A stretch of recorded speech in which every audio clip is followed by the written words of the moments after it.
Capítulo 7. Un día con los castores.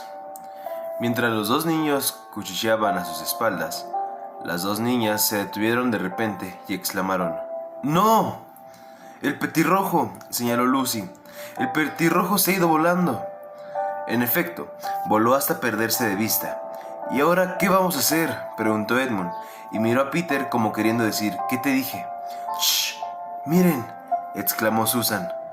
¿Qué?, preguntó Peter. Hay algo que se mueve entre los árboles, allí a la izquierda.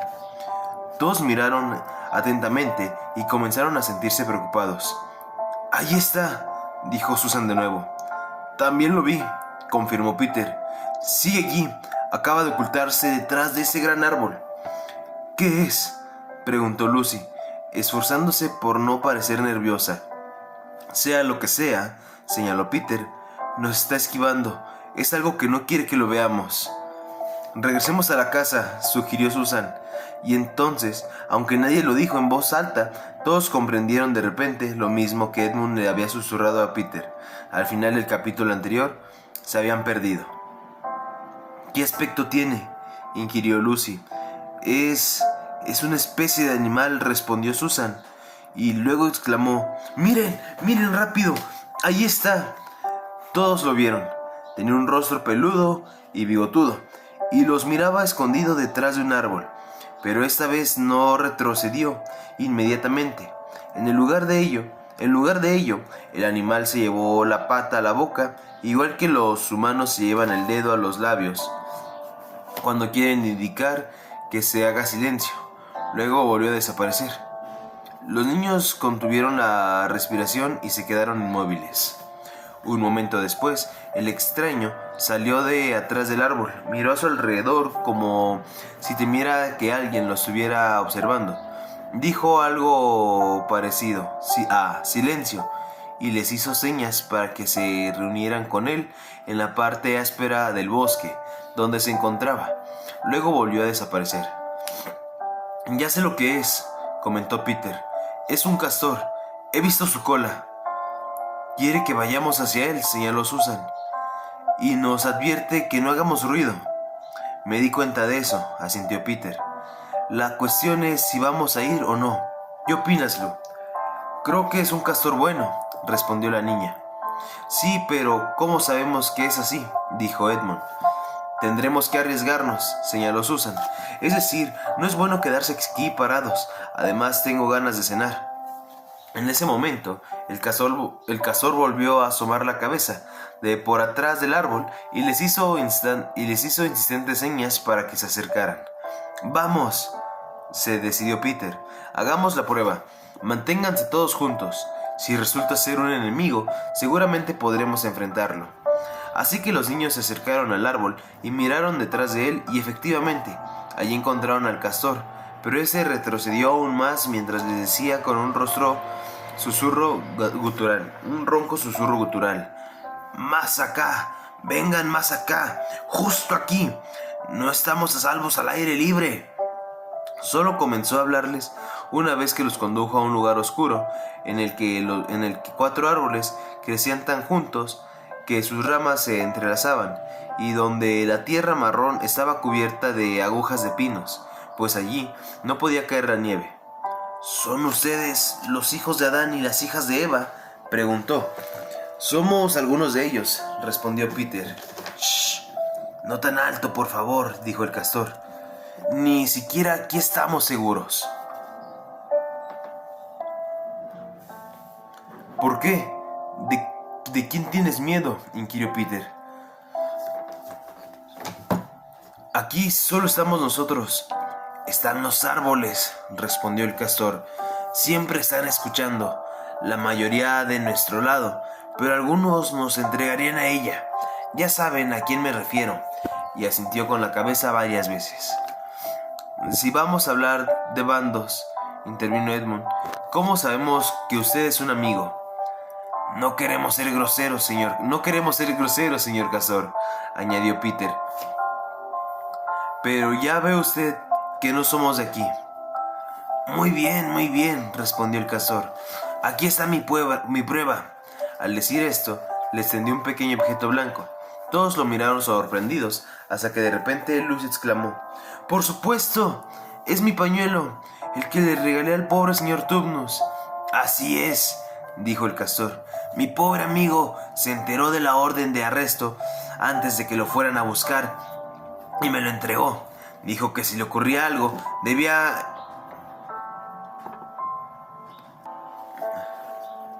encontrarme contigo aquí y llevarte a...». Aquí la voz del castor se apagó y asintió con su cabeza 1 o 2 veces, de una forma muy misteriosa. Luego les hizo señas a los niños para que se acercaran lo más posible a él, de modo que sus bigotes hicieron cosquillas en la cara. Entonces añadió con un susurro muy bajo: «Dicen que Aslan viene en camino. Tal vez ya haya llegado». Entonces sucedió algo muy curioso.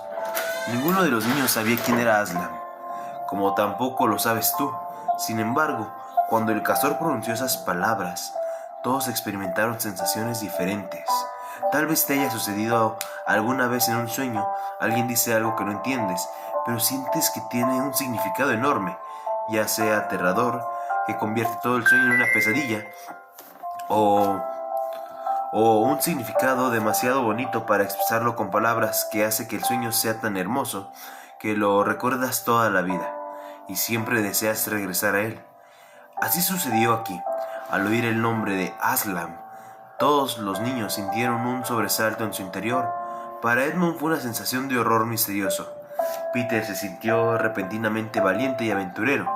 A Susan le pareció como si un delicioso olor o un maravilloso acorde musical pasara junto a ella. Y Lucy experimentó la sensación que tiene cuando uno se despierta por las mañanas y se da cuenta de que es el inicio de las vacaciones o el comienzo del verano. «¿Y qué es del señor Tubnus?», preguntó Lucy. «¿Dónde está?». «Shh, aquí no», dijo el castor. «Debo llevarlos a un lugar donde podamos tener una verdadera conversación y también comer algo». Nadie, excepto Edmund, tuvo dificultad alguna para confiar en el castor, y todos, incluido Edmund, se alegraron mucho de oír la palabra comer.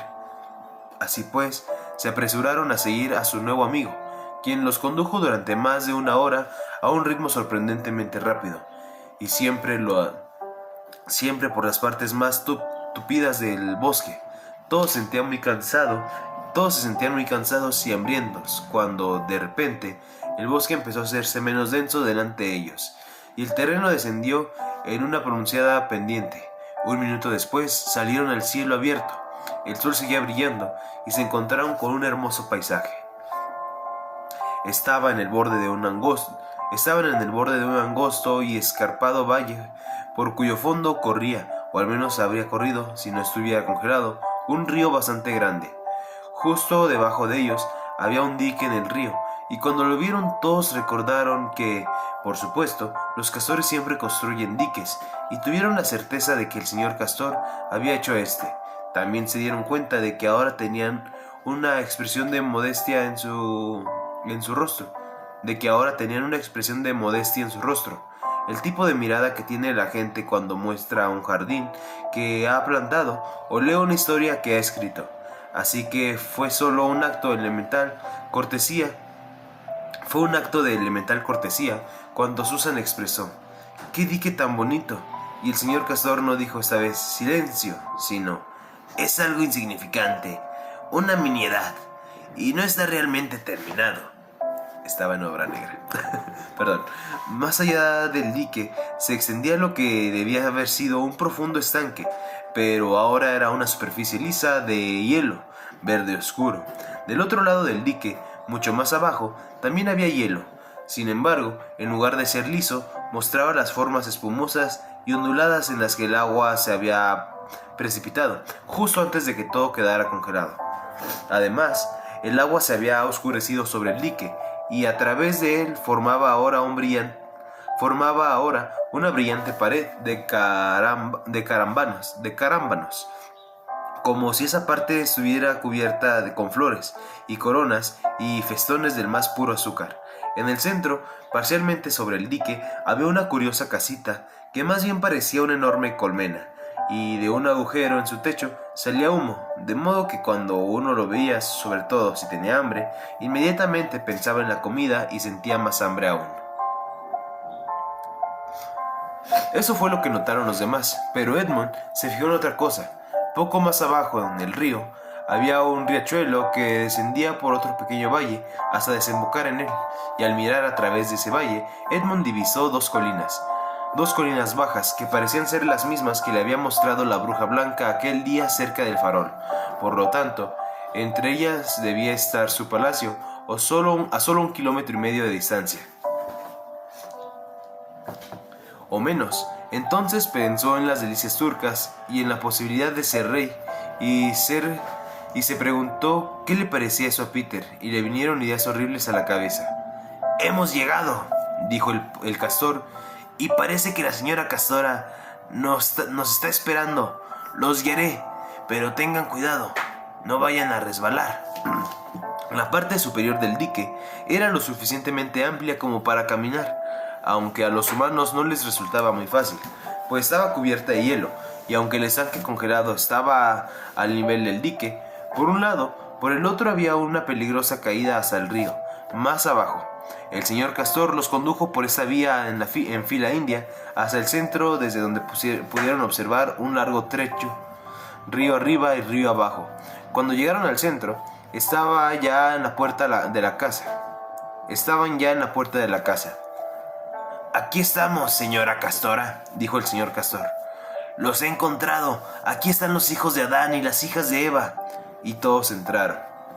Lo primero que escuchó Lucy al entrar fue un zumbido, y lo primero que vio fue una vieja castora de aspecto amable, sentada en un rincón con un hilo en la boca y muy atareada con su máquina de coser. De aquella máquina provenía el sonido. En cuanto entraron los niños, dejó de trabajar y se levantó. «¡Así que por fin han venido!», exclamó, al tiempo que estreaba sus dos viejas y arrugadas patas. «¡Por fin! Y pensar que he vivido para este día.